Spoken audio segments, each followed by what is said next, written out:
mental strength can become mental prison. Today, we explore the dangerous signs that your resilience has transformed into a trap. Your ability to endure pain has become superhuman. You barely flinch when others would break. But this isn't strength, it's self-imposed torture. When you normalize suffering, you lose the ability to recognize when you need to change course. Your resilience becomes a wall that keeps healing out. And behind that wall, the damage accumulates silently, until one day, the foundation crumbles completely. The ancient Stoics warned us about this paradox. Marcus Aurelius wrote about the importance of endurance, but he also emphasized wisdom in choosing our battles. There's a fine line between being unbreakable and being unable to bend. Let's explore the first dangerous sign: emotional numbness masquerading as control. You've mastered your emotions so completely that you barely feel them anymore. People praise your composure, your ability to stay calm in chaos.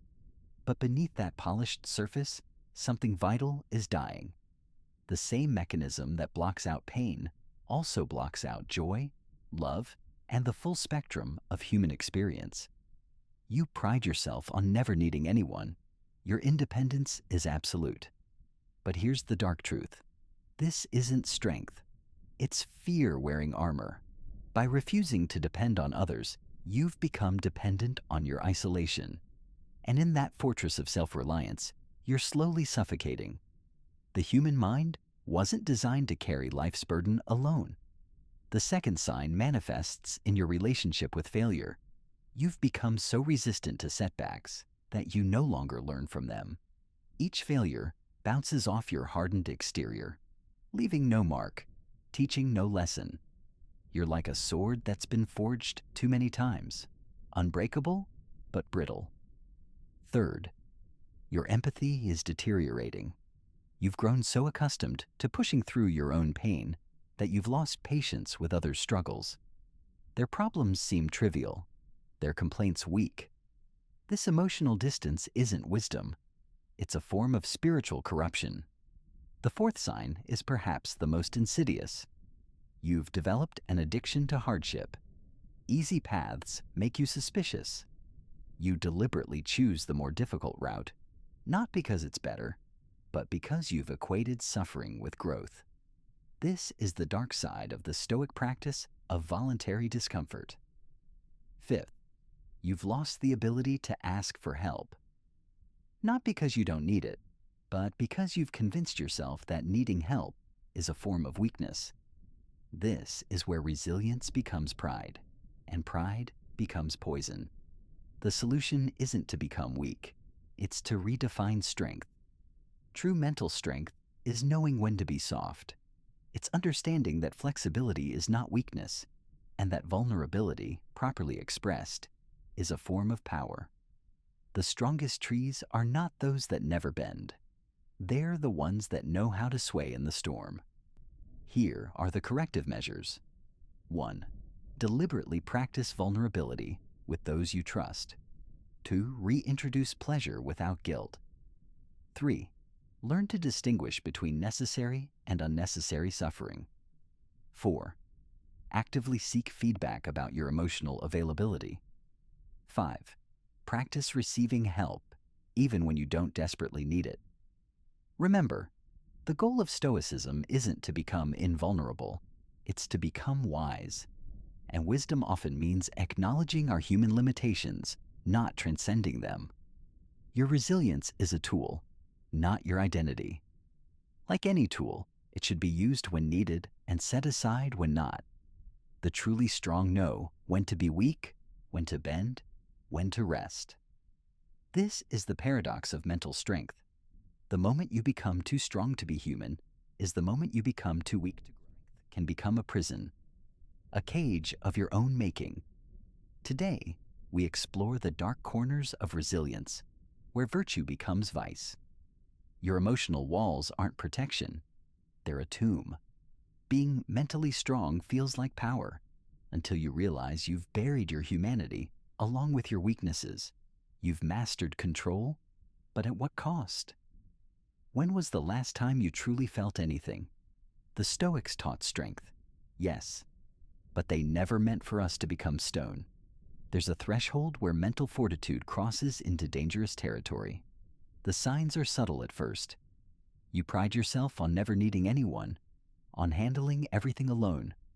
The world throws chaos at you, and you don't just survive, you remain unmoved. Like a mountain facing a storm. But mountains don't feel. Mountains don't grow. Mountains don't love. The first warning sign appears in your relationships. You view emotional needs as weakness. When others share their struggles, you feel a hint of contempt. Why can't they just deal with it? You think. Your advice becomes cold, mechanical. Fix the problem, move on. No room for processing feelings. The second sign manifests in your response to loss.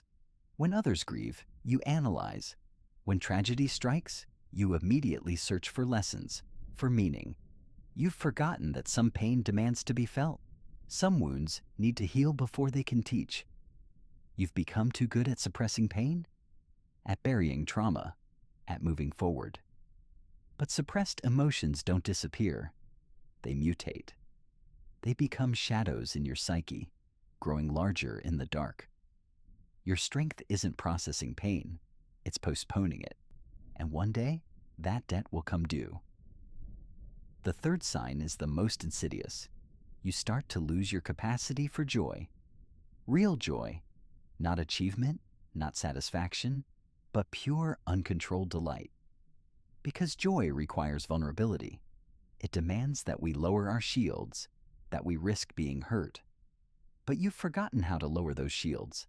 They've rusted in place. The fourth sign appears in your self-talk. You've internalized a militant philosophy. Weakness becomes unforgivable. Rest becomes laziness. You drive yourself with the same cold efficiency you apply to everything else. Your inner voice becomes a drill sergeant, never satisfied, never gentle. The fifth sign manifests in your worldview. You begin to see sensitivity in others as a flaw to be corrected. Empathy becomes inefficient. Emotions become obstacles. You start to view the human experience through a lens of pure logic and strategy. The rich tapestry of life fades to grayscale. Here's the paradox. True strength includes the capacity for softness. The mighty oak survives storms not by being rigid, but by knowing when to bend. The greatest warriors in history understood that courage isn't the absence of fear. It's the wisdom to honor it while acting anyway. The solution isn't to dismantle your strength. It's to redefine it. To understand that processing emotions isn't weakness, it's advanced strength. That needing others isn't dependency, it's human wisdom. That vulnerability isn't a flaw in your armor, it's a vital release valve. The Stoics themselves understood this balance. Marcus Aurelius wrote extensively about love, about forgiveness, about the beauty of human connection. Seneca spoke of friendship as essential to the good life. They sought strength not as an end in itself, but as a foundation for living fully. Remember, the goal isn't to become invulnerable. The goal is to remain whole, to maintain your humanity while developing your resilience, to be strong enough to be soft when softness is called for. Examine your strength. If you recognize these signs, it's time to rebuild, not to become weak, but to become complete. The greatest power isn't in never breaking. It's in knowing how to put yourself back together, and sometimes in allowing others to help with the pieces. This is the true path of the warrior philosopher. Not to transcend humanity, but to embrace it fully with all its messy contradictions. To be both fortress and garden, both sword and healing hand. Your strength should serve your humanity, not replace